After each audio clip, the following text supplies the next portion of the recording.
дуруд бинандаҳои азизи озодӣ, умедворем сиҳату саломат ҳастед ва ин лаҳзаҳо моро тамошо доред. Сарвинози Рӯҳулло ҳастам ва навиди бомдодиро аз Душанбе тақдиматон мекунам. Имрӯз 10 декабр аст ва соат дар Душанбе 11. Имрӯз дар барнома: 3 ҳавопаймо аз Русия ба Душанбе бинобар туман дар Хуҷанд фуруд омаданд. Додхоҳии кормандони филармонияи давлатӣ баъди барканорӣ аз кор. Дар Қирғизистон талаб доранд номзадии Содир Ҷабборов ба мақоми президентӣ ба қайд гирифта нашавад.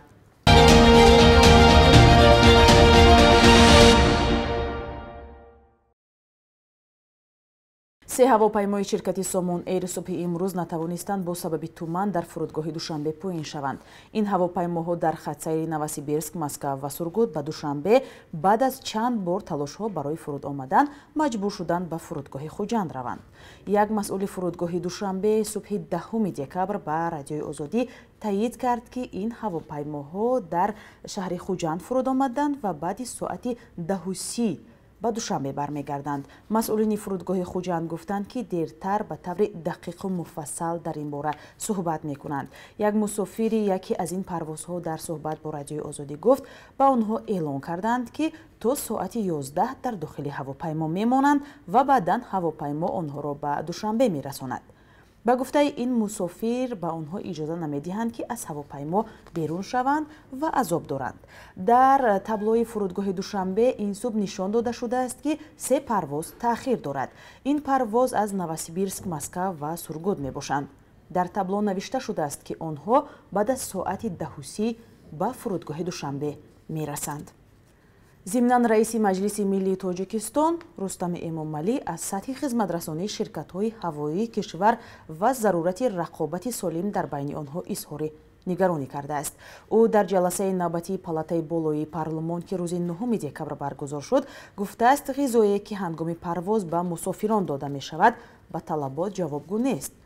Рустами Эмомалӣ ба набуди рақобати солим ишора карда, хостори бозбинии санъатҳои меъёрии зиддиинҳисорӣ шудааст. ин изҳорот дар ҳоле садо медиҳад, ки аз ду ширкати ҳавоии Тоҷикистон, Тоҷик Эйр ва Somon Air дуввуми хусусист, бозори парвозҳоро ба даст гирифтааст ва асосан парвозҳои чартерӣ анҷом медиҳад. ахиран мусофирон акси ғизои ночизи онҳоро дар шабакаҳои иҷтимоӣ нашр намуда, аз нархи баланди билетҳо шикоят карданд. рӯшан нест изҳороти раиси Маҷлиси Миллии Тоҷикистон Рустами Эмомалӣ то куҷо вазъи мавҷударо тағйир хоҳад дод. Фахриддин Хоҷа, вазири тандурустии Туркия, гуфт, ки ваксинаҳои Русии зидди коронавирус аз озмоиши зарурии лабораторӣ нагузаштааст ва ҳеҷ кишвари дунё наметавонанд иҷозаи истифодаи онро диҳад. ба ин далел Туркия аз ин ваксинаҳо нахоҳад харид. вазири турк ба таври мушаххас аз ваксинае ном набурд, вале пештар аз ин вазорати тандурустии Русия гуфта буд, ки Туркия ҳавасманди харидани ваксинаи Русии Спутник V аст. ба навиштаи расонаҳо Туркия 50 мояи ваксинаҳоро аз ширкати чинии Виновас харидааст ва тасмим дорад, ки дар моҳи ҷорӣ ваксиназании сартосариро шурӯъ кунад. расонаҳо менависанд, Туркия ҳамчунин тасмим дорад то охири соли 2021 аз ваксинаҳои Pfizer ва BioNTech 25 миллион мояи ваксина харидорӣ кунад. аз оғози вабо дар Туркия қариб 900 000 кас гирифтори коронавирус шуданд. бештар аз 15 000 бемор фавтидааст. дар маҷмӯъ дар Туркия 83 миллион кас зиндагӣ мекунанд. ваксинаи Русии Спутник V ҳанӯз 11 август дар он кишвар сабт шудааст. созмони дидбони ҳуқуқи башар ё Human Rights Watch гуфт, ки феҳристи беш аз 2000 уйғуртабори боздоштшуда дар вилояти Шинҷони Чинро таҳлил карда, ба чунин хулоса омадааст, ки мақомот як тарҳи калони ҷамъоварии маълумот дар бораи турктаборҳои мусалмони маҳаллиро дар даст доранд. бар асоси ин феҳрист, ба қавли ҳомиёни ҳуқуқ, тасмими худсарона боздошт кардани мусалмонҳо гирифта мешавад. дидбони ҳуқуқи башар мегӯяд, ки феҳристи мазкур ба вилояти Оқсу рабт дошта, онро соли 2018 Радиои Осиёи Озод ба даст овардааст ва дар он сиёсати боздошти худсаронаи сокинони маҳаллӣ дида мешавад. чин барои саркуби мусалмонони Шинҷон таҳти интиқодҳои афзояндаи байналмилалӣ аст. бино ба ҳисобҳои Созмони Милали Муттаҳид, дар Шинҷон тахминан 1 миллион уйғурҳову сокинони бумӣ ба истилоҳ дар марказҳои зидди ифротгароӣ нигоҳ дошта мешаванд. довталабони курсии президенти Қирғизистон Адахон Мадумаров, Канатбек Исоев ва Бектур Асанов талаб доранд ки номзадии собиқ сарвазир Содир Ҷаборов ба мақоми президентӣ дар интихоботи пешору ба қайд гирифта нашавад. Онҳо 9 декабр дар як нишасти хабарӣ иттилоъ доданд ки ин дархостро аллакай аз комиссияи марказии интихоботии Қирғизистон карданд. Дар Қирғизистон баъди интихоботи парлумонии 4 октябр ки натиҷаҳои он норозигии мардумро ба бор овард, буҳрони сиёсие сар зад. Комиссияи марказии интихоботӣ натиҷаҳои интихоботро бекор ва президент Сооронбой Ҷэймбеков 15 октябр ба истеъфо рафт. Дар натиҷа Содир Ҷаборов ки шаби 5 ба 6 октябр аз зиндон озод шуда буд, сарвазир ва иҷрокунандаи вазифаҳои президенти Қирғизистон таъин шуд. Интихоботи президентӣ дар Қирғизистон 10 январ таъин шудааст. Бино ба иттилои комиссияи марказии интихоботӣ, барои ширкат дар интихобот 63 кас ҳуҷҷат супоридааст, вале то 9 декабр 19 нафари онҳо боқӣ мондаанд. Чанде аз кормандони филармонияи давлатии Тоҷикистон ки аз кор ронда шуданд, аз додгоҳ ҳимоят хостанд. Онҳо мегӯянд бесабаб аз ҷои кор маҳрум шуданд, вале ба гуфтаи корфармо онҳо шоистаи вазифаҳояшон нестанд, чун аз санҷиши ихтисосӣ нагузаштанд.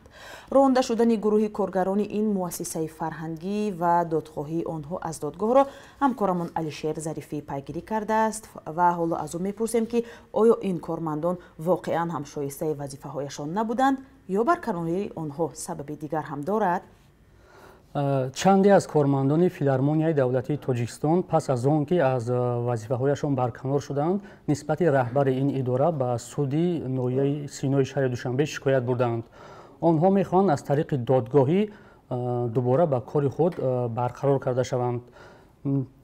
Эмомалӣ Қосимов, яке аз кормандони ин филармония ки ба қавли худаш ба ҳайси таблагнавоз тӯли 14 сол дар ин идора кор кардааст, дар суҳбат ба Радиои Озодӣ гуфт, ӯро беасос дар пайи як санҷиш аз кор гирифтанд. ӯ мегӯяд, ҳарчанд мадрак ва ё диплом надорад, аммо ҳамчун як таблагнавози касбӣ солҳо боз дар ин филармония кор карда истодааст. Аммо ӯро якбора дар пайи як санҷиш аз кор гирифтанд ва ин боис шуд ки ба додгоҳ муроҷиат кунад. Дар филармонияи давлатии Тоҷикистон рӯзи 8 декабр касе ҳозир нашуд ин масъаларо шарҳ диҳад ва танҳо рӯзи 9 декабр яке аз ҳуқуқшиносони ин идора дар суҳбат ба Радиои Озодӣ гуфт ки иддаои бархе аз кормандон ки ба додгоҳ муроҷиат кардааст беасос аст, зеро бо баргузор намудани як санҷиш сатҳи касбияти онҳо ба талаботҳои ансамблҳо ҷавобгӯ набуд, бинобар ин онҳоро аз кор озод карданд. ҳамсуҳбати мо таъкид намуд ки аз шикояти баъзе кормандон ба додгоҳ огоҳӣ доранд ва омодаанд ки ин масъаларо дар додгоҳ шарҳ диҳанд. Эмомалӣ Қосимов ягона нафаре нест ки дар суҳбат ба мо аз тасмимаш дар мавриди шикоят бурдан ба додгоҳ муроҷиат кард. Нафари дигаре бо номи Дилрабо Умарова, яке аз ҳунармандони ин филармония низ гуфт, ӯ низ тӯли 5 сол дар донишкадаи санъат таҳсил намудааст, диплом дорад ва дақиқан намедонад ки ӯро чаро аз кор озод намуданд. Ӯ низ бо пешниҳоди аризаи шикоятӣ ба суди ноҳияи Синои шаҳри Душанбе муроҷиат кардааст ки ба кори худ дубора барқарор карда шавад. Кумитаи дифоъ аз журналистон баъди шурӯи муҳлати 3-солаи зиндони як журналисти 72-сола ки соли гузашта эътирозҳоро пӯшиш додааст, аз ҳукумати Эрон хост ки кормандони зиндонии матбуотро озод кунад. Шариф Мансур, ҳамоҳангсози бахши Ховари Миёна ва Африқои Шимолии созмони Кумитаи дифоъ аз журналистон дар изҳороти рӯзи 8 декабр гуфт ки зиндонӣ кардани журналисти кӯҳансол дар авҷи пандемия баёнгари он аст ки то чӣ андоза низоми додгустарии Эрон нисбати матбуот бархурди сахту сангин дорад. Бонки Миллии Тоҷикистон қурби сомониро дар баробари асъори хориҷӣ барои имрӯз 10 декабр чунин таъин кардааст.